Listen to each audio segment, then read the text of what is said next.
Estamos de volta com o programa Direção Espiritual, com a língua embolada. Muito obrigado pela sua participação, pela oportunidade de entrar mais uma vez na sua casa, estabelecer esse momento de comunhão, hoje com essa presença especialíssima aqui conosco, meu querido amigo Eugênio Jorge. E amanhã, dia 13, nós temos um show em Manaus, lá no Dulcila Festas, a partir das 21 horas. Então amanhã estarei nessa cidade maravilhosa, nessa grande capital, lá no norte do país, em Manaus, para um momento muito especial, que é o show Estou Aqui, lá no Dulcila Festas, a partir das 21 horas. Você que é de Manaus e região, é o nosso convidado. Às vezes a gente fica ouvindo a história das pessoas. Não, antes de ouvir a história, muitas vezes nós vemos uma pessoa, a gente admira, mas a gente não tem ideia do que ela já passou, do que ela já viveu. E eu gosto de dizer que ninguém é por acaso. Nada acontece por acaso. Ninguém se torna da noite para o dia. É o processo. A própria vida nos encaminha, e quando nós temos essa presença de Deus em nós, nos iluminando, quando a gente aceita que Deus participe da nossa vida, tem tudo para dar mais certo. E a gente olha para a vida de pessoas que se doam, que fazem, que colocam a serviço do Senhor tudo aquilo que receberam, todos os dons, e a gente admira. Mas é bom a gente conhecer um pouco dos bastidores dessas pessoas, para a gente poder identificar que nós temos um processo muito semelhante. É o que hoje está acontecendo aqui. Meu amigo Eugênio Jorge nos contando um pouco dos bastidores da sua vida. E que sem dúvida, Eugênio, resultou hoje, né? É o último não, o mais novo trabalho. Deve pensar que você vai morrer, né, semana que vem. Pelo amor de Deus. Preciso viver não, muito. Marta não pode ficar sozinha não com essa filharada. Não, 5 filhos tem que estar junto. Faço questão de estar junto. O que é o CD, esse novo trabalho, Eugênio? Sim, Pérolas em Canções 2. É a sequência desse projeto maravilhoso que Deus nos inspirou, chamado Pérolas em Canções, que a princípio recebeu o nome de Volta ao Primeiro Amor. E depois encaixou melhor Pérolas em Canções, que são os clássicos de todos os tempos, os clássicos cristãos, né, que marcaram nossas vidas. Eu tive o privilégio de estar há 30 e tantos anos atrás, lá quando essas músicas foram florescendo, foram chegando na igreja. Algumas delas fomos até nós que introduzimos, que cantamos pela primeira vez. Algumas são versões, outras são músicas evangélicas, porque na época, até vale dizer, né? Na época nós não tínhamos música católica à disposição para cantar nos grupos de oração, nas próprias missas, né? Então a gente cantava as músicas que chegavam para nós, que eram músicas evangélicas, música de louvor. Às vezes a grande maioria era música evangélica. E a grande dificuldade daquela época era divulgar, né, o que existia, sim, né, gente? Sim. Como é que você não tinha televisão católica? Não tinha nada. As rádios eram muito escassas, sim, né? Quase que você não tinha um veículo para poder divulgar, para fazer esse trabalho chegar aos lugares. E eles aconteciam justamente através desse trabalho missionário que, sim, vocês realizavam, de ir de cidade em cidade, fazendo os encontros, promovendo os cenáculos, os grupos de oração. É assim que a música foi acontecendo. É assim que a música foi acontecendo. E assim, muitas músicas daquela época, hoje não tem nenhum registro. Se a gente quisesse mostrar para os nossos filhos, ou para os jovens que chegaram agora, olha essa música gravada, não existia. Nunca foram gravadas. Então a gente começou a fazer essa leitura dizendo, meu Deus, como uma inspiração de Deus, né? Músicas tão lindas que impactaram a vida de tanta gente, inclusive a minha foi impactada por uma dessas músicas, que eu já disse e acabei de cantar ali. E assim, essas músicas estão ficando perdidas no tempo, enterradas como pérolas preciosas, mas porém enterradas. E aí eu assumi o desafio de justamente trazer à luz estas belíssimas pérolas em canções. E a primeira pessoa com quem eu partilhei sobre isso foi o Padre Jonas. Tive o privilégio de estar com ele, que também estava lá, né, na época. Ele introduziu muitas dessas músicas, nos ensinou. E ele disse, é isso, meu filho, faça isso. E me abençoou, dizendo, vai, E isso fez uma grande diferença. Ele disse que eu estava credenciado para fazê-lo, e eu disse, então eu vou, padre. E começamos com o primeiro Pérolas em Canções, que foi o volume 1, que nos surpreendeu, onde nós gravamos a barca, né? Que marcou a vida de tanta gente. Gravamos uma canção da Semana Santa, que é maravilhosa, da Sexta-feira Santa, né, Cristian? Que é maravilhosa, que é o Lamentos do Senhor. Enfim, o CD fez um sucesso, né? E de novo impactou a vida de tantos, mas nós não imaginávamos que a juventude, as pessoas, né, que ainda não conheciam as músicas, levassem essas músicas como se fossem lançamentos, como se fossem inéditas. E assim aconteceu. Graças a Deus, o CD acabou atingindo a faixa etária daqueles que estavam há 30, 40 anos atrás, mas acabou impactando a vida de muitos jovens. Todo mundo que tem a oportunidade de ouvir o que é bom, né? O que é bom não tem idade. Eu tenho uma preocupação muito grande de que hoje, dentro das nossas igrejas, a gente perca justamente esse vínculo com o tradicional, né? Com essas canções que os nossos pais cantaram.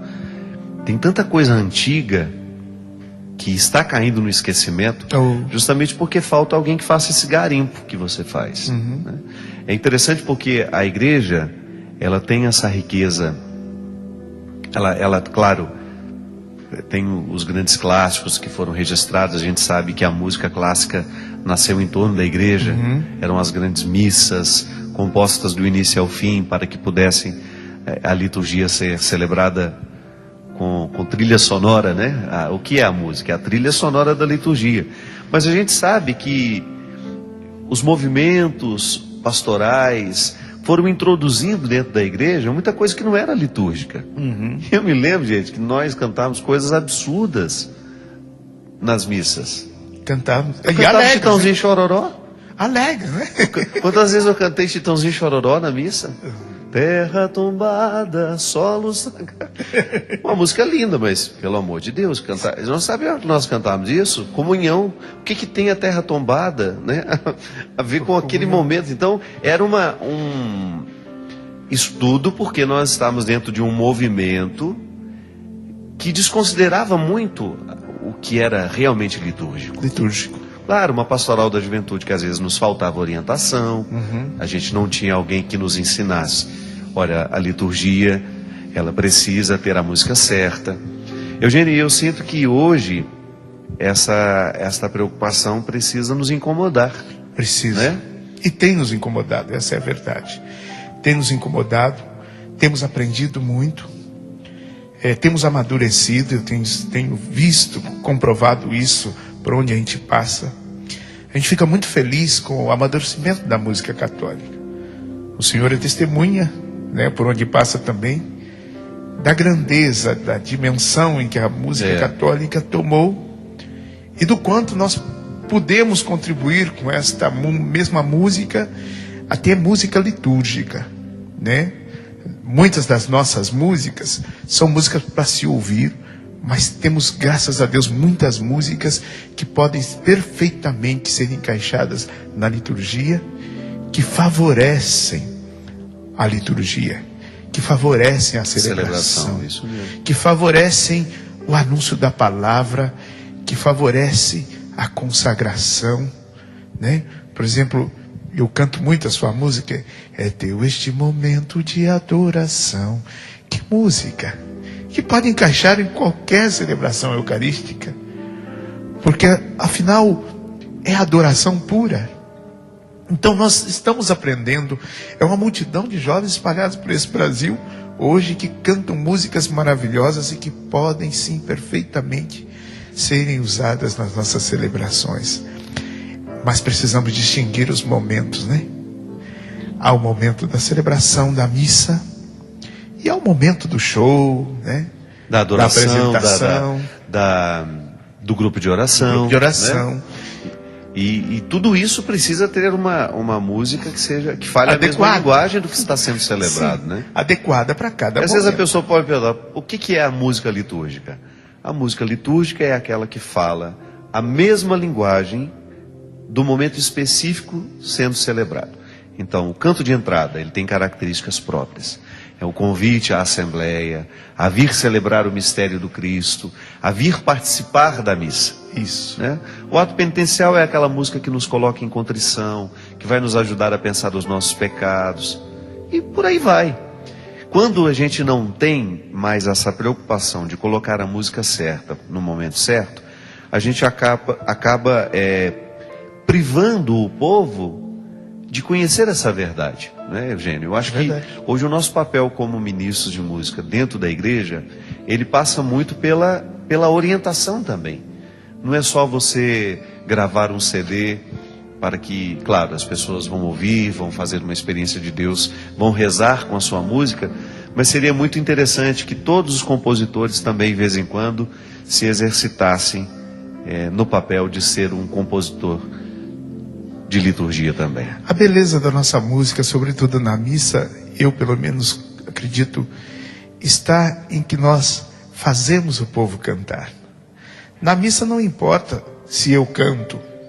Na missa o que importa é que a assembleia participe e cante. Às vezes a gente coloca músicas tão difíceis que só nós somos capazes de cantar e o povo não consegue acompanhar. Então o povo fica assistindo. E a celebração não é para as pessoas ficarem assistindo, é para as pessoas participarem. Aí que está a grandeza, a beleza da celebração. Por isso se chama celebração. Então a gente quer ser parte e tornar as pessoas parte daquele momento maravilhoso. Integrar, né? Que é a celebração eucarística. Isso é maravilhoso. A igreja se enche quando o povo canta. Então, vamos despertar para isso. Às vezes você quer cantar uma música nova, canta uma primeira, uma segunda, uma terceira vez, ensina o povo. Chega um pouco antes, então, da celebração. E hoje vamos aprender uma música nova e ensina. Põe o papel na mão do povo. Mas faça o povo cantar. Celebração é fazer o povo cantar junto para que ela seja verdadeiramente uma celebração. música faz uma diferença na vida da gente. Nossa. Né? Meu Deus do céu, como uma boa música realmente nos eleva, nos faz compreender o incompreensível, nos faz tocar o mistério, nos coloca de joelhos, né? Faz fluir, né, padre? Faz fluir. Fluir. Eu admiro muito o Padre Marquinhos na Catedral em Taubaté. Toda quinta-feira santa, até esse ano agora eu não tive oportunidade, porque eu estava viajando, mas no ano passado, e o Padre Marquinhos sempre tem essa preocupação de fazer com que a missa seja diferente, que ela seja... Então ele traz uma pequena orquestra que canta e que toca os clássicos da liturgia santa, que beleza. Da Quinta-feira Santa. E são músicas antigas, e impressionante como o povo se deleita com aquela música. E eu até disse a ele, né, que a missa me fez tão bem. No ano passado, eu me lembro que eu saí de lá tão elevado, e não foi por causa do discurso que foi feito, não. A música me tomou de um jeito, me colocou na presença do Senhor de maneira tão eficaz, né? E a gente precisa disso, né, Eugênio? Eu acho que a vida espiritual, ela passa o tempo todo pela música. A música ela pode ser um som agradável e passageiro, mas também pode ser uma experiência de Deus. Eu sempre, quando sou desafiado a gravar um CD, eu rezo por isso, para que o CD seja mais do que um entretenimento, seja uma experiência. Esse CD mesmo, Pérolas em Canções, volume 2, que eu tive o privilégio de contar com a presença do Christian, né, que foi o arranjador. De férias, não? Não estava. Você pegou eu esperei acabar as férias dele. Ele não estava na Noruega? Porque assim, de vez em quando ele chega aqui. Christian, você está na Noruega, na Dinamarca. É assim. Enquanto eu vou ali em Tremembé, ele vai... Mas ele tinha viajado e havia voltado. E tanto no primeiro quanto no segundo, ele deu essa preciosa colaboração, né? Muito sensível. Ele é. Muito Eu falei que sensível. eu quero fazer um disco de liturgia com ele. Precisa e pode fazer, porque ele é muito usado por Deus. E assim houve uma comunhão perfeita, né? Um homem de oração e nós rezando no A estúdio. carinha dele, dá uma focalizada nele, que está sendo elogiado, olha como ele está ficando. E nós Agora rezando tirou. no estúdio. Estava ficando um espírito contrito, assim, escutando quebrantado. Quebrantado. E vermelho. Mas assim, e sob a oração, sabe, padre, no estúdio eu me lembro dos momentos de oração, das súplicas, para que realmente fosse uma experiência. Então, é assim a música católica. A música católica tem que ter uma face, tem uma cara.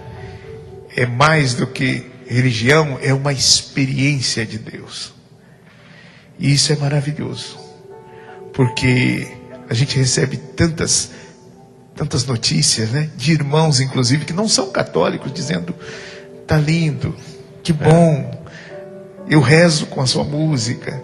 E a gente fica feliz, porque é mais do que música, precisa ser uma experiência de Deus. E nós estamos chegando nesse ponto, né, padre?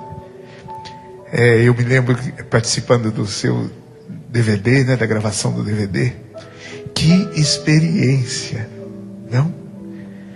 Quanta unção. E eu ainda disse para você, quando pensávamos, disse lá, né, que a música católica chegaria Teria uma estrutura, a isso, né, para nós desse a serviço tamanho, da música católica. É, verdade. Então, que caminho que foi trilhado. Você sabe que a gravação foi num sexta ou sábado? Sexta, né? Foi Não, num sábado. sábado. Foi num sábado. E eu me lembro que na terça-feira eles já tinham começado a montar a estrutura. E aí na quarta-feira, quando eu cheguei lá, depois do programa, eu fui dar uma passadinha lá, que eu olhei aquela montoeira de coisa. Me deu um medo, uma sensação de, meu Deus do céu. E ao mesmo tempo, né, é uma responsabilidade boa. Pensar, que bom que alguém está acreditando em nós, né? Que bom que alguém está acreditando na possibilidade da nossa música.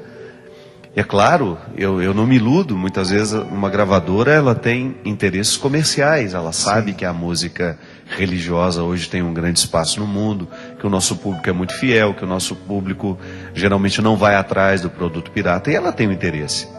Mas nós sabemos desse interesse, mas nós não paramos nele. Claro.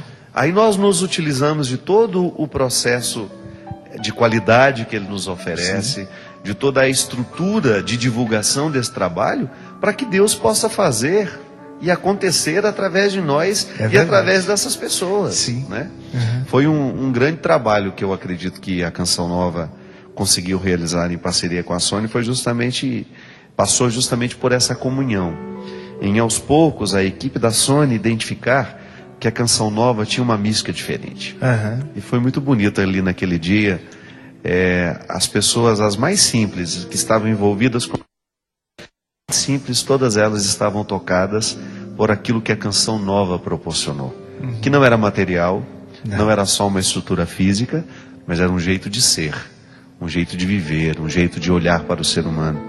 Isso é maravilhoso, Eugênio, porque na hora que você está gravando, na hora que você está cantando uma canção que depois vai chegar ao ouvido das pessoas, a sua verdade está ali, impregnada na sua voz. Está sendo impressa, né? Ali. Você está colocando o seu caráter. É verdade, padre. Isso é bonito demais. Bonito. Quando nós cantamos, não só o que acreditamos, mas é o que nós somos a partir do que acreditamos. Que bonito. É uma transformação. E esse é um processo que você passa também. Ah, padre, mas eu não canto, mas você vive. Você vive, hoje você saiu de casa, você foi ao trabalho, hoje você encontrou pessoas. Será que o caráter cristão estava impresso nas suas palavras, no seu jeito de ver, de olhar, de falar, de tomar o cafezinho, né? Isso é evangelização. Porque às vezes, Eugênio, as pessoas acreditam que evangelizadores somos apenas nós que temos a responsabilidade. Sim, que estamos com o microfone Estamos com o microfone na mão e que estamos com a oportunidade de falar. Não, a evangelização é toda e qualquer ação que evidencie a presença de Jesus em nós. É isso. Isso é fantástico. Maravilhoso. Isso é Hoje é o dia dos namorados, né? É o dia do amor, né? Beijo para minha namorada, Marta, minha esposa querida. É o dia em que a gente, de alguma forma, claro, retirando toda essa dimensão comercial que eles querem fazer com a data, mas é uma comemoração do amor. É a possibilidade de nós, através da nossa vida, conceder um espaço ao outro e abrigar o outro na nossa capacidade afetiva. Isso é fantástico. Isso é evangelizador. O namoro é evangelizador. Porque às vezes o casal, de repente, um deles já fez uma experiência de Deus e o outro não. É o melhor presente que pode dar a ele hoje. É oferecer diariamente esse Cristo que nós conhecemos. Porque quando nós fazemos uma experiência de Jesus, ele não pode ser retido em nós. Jesus não pode ser a minha vaidade, o meu ostensório, né? Jesus não é aquilo que eu ostento o tempo todo como uma conquista pessoal, não. O Cristo que eu conheço, que mudou a minha vida, que mudou a sua vida, é o Cristo que nós queremos oferecer ao outro, para que mude a vida do outro também. É verdade. E há um chamado para nós, um chamado para todos nós, que é o chamado a evangelizar. Isso é, impregnar a vida das pessoas com o Evangelho de Jesus Cristo. Ainda há poucos dias eu encontrei com alguns músicos em um show. Estava eu, Diego Fernandes, a Aline Brasil? Aline Brasil. E o Rosa de Saron, num evento em Goiânia. E aí eu dizia a eles, olha, o nosso chamado vai muito além da música. Nós somos chamados a anunciar o Evangelho. E aí, tudo que vier depois é acréscimo. O que nós precisamos, e é o alicerce, e também o pano de fundo, é anunciar o Evangelho. Então, se nos dão uma estrutura, padre, nós anunciamos o Evangelho. Porque esse é o nosso chamado, é a nossa vocação. Quer cantando, ou quer calado, como diz São Francisco, pregue o Evangelho. Se preciso for, use palavras. Se preciso for, mas pregue o Evangelho. Eu sempre identifico isso. Eu entro no carro para poder ir para uma cidade, para ir ao aeroporto. Ali começou a minha missão. Começou. Nas pessoas que eu vou encontrar. Que às vezes a gente tem a ilusão de que Deus nos tirou de casa para fazer um show lá em Goiânia. Não. Às vezes Deus nos tirou de casa com a desculpa do show de Goiânia e encontrar a menina que vai nos atender no aeroporto. É verdade. E ali a gente ser um sinal de Deus para aquela pessoa. Na hora do nosso embarque. Vai bem além, né? Né? No momento que talvez você vai... Às vezes ele tira a gente de casa para viver um perrengue. Você acha que é o show que ele está querendo de você, mas não. É o perrengue da viagem. E isso é muito interessante. Sim. Meu chamado é para te amar e amado te tornar entre os homens. Né? Essa música já me fez muito bem, meu irmão. Sim, sim. Já me tocou muito o coração e já me abriu muito os olhos para essa verdade. E uma verdade que nos envolve e que nos sustenta nesta caminhada, nesse desafio de cantar a glória de Deus e para a santificação do seu povo, né? Então nós cantamos, porque é isso que a igreja nos ensina. Cantai para a glória de Deus e para a santificação do seu povo. É um desafio, não, padre? E não pode parar. É um desafio para a vida toda. Meu amigo, muito obrigado. Obrigado pela sua presença. Obrigado pelo convite. O CD do Eugênio, Pérolas em Canções, pode ser comprado aqui pela Canção Nova, não é? É verdade. Pelo site da Canção Nova. Você comprando, você ajuda também a manter essa obra no ar. O Eugênio é um colaborador também da Canção Nova. Sempre foi e sempre será. Sempre fui, sempre serei, até o fim, se Deus quiser. Você também pode encontrar esse CD nas melhores livrarias católicas do Brasil, no Porta a Porta, enfim, todos os canais de evangelização da Canção Nova estão à sua disposição para você viver essa experiência conosco. Foi um privilégio estar aqui. Privilégio todo nosso. Muito obrigado. Amém. Sua bênção, né? Deus abençoe. E obrigado a você que participa conosco, que nos deu a oportunidade hoje de estar na sua casa, de participar da sua vida. Eu desejo do fundo do meu coração que hoje você descubra uma oportunidade, que você dê a Deus uma oportunidade, que você descubra uma brechinha aí na sua vida, na sua história, por onde Deus possa passar e agir poderosamente sobre o seu coração. Derrame sobre todos nós a bênção e a proteção do céu, do Deus Todo-Poderoso, Pai, Filho e Espírito Santo. Amém. Amém. Até a semana que vem, se Deus quiser. Cristo despojou-se de si mesmo sendo Deus, humilhou-se até a morte. Cristo despojou-se de si mesmo sendo Deus, deu-se a mim e a você, só por amor. Ele é o mesmo de hoje e de amanhã. Sim, Ele é Jesus de Nazaré. Ele é o mesmo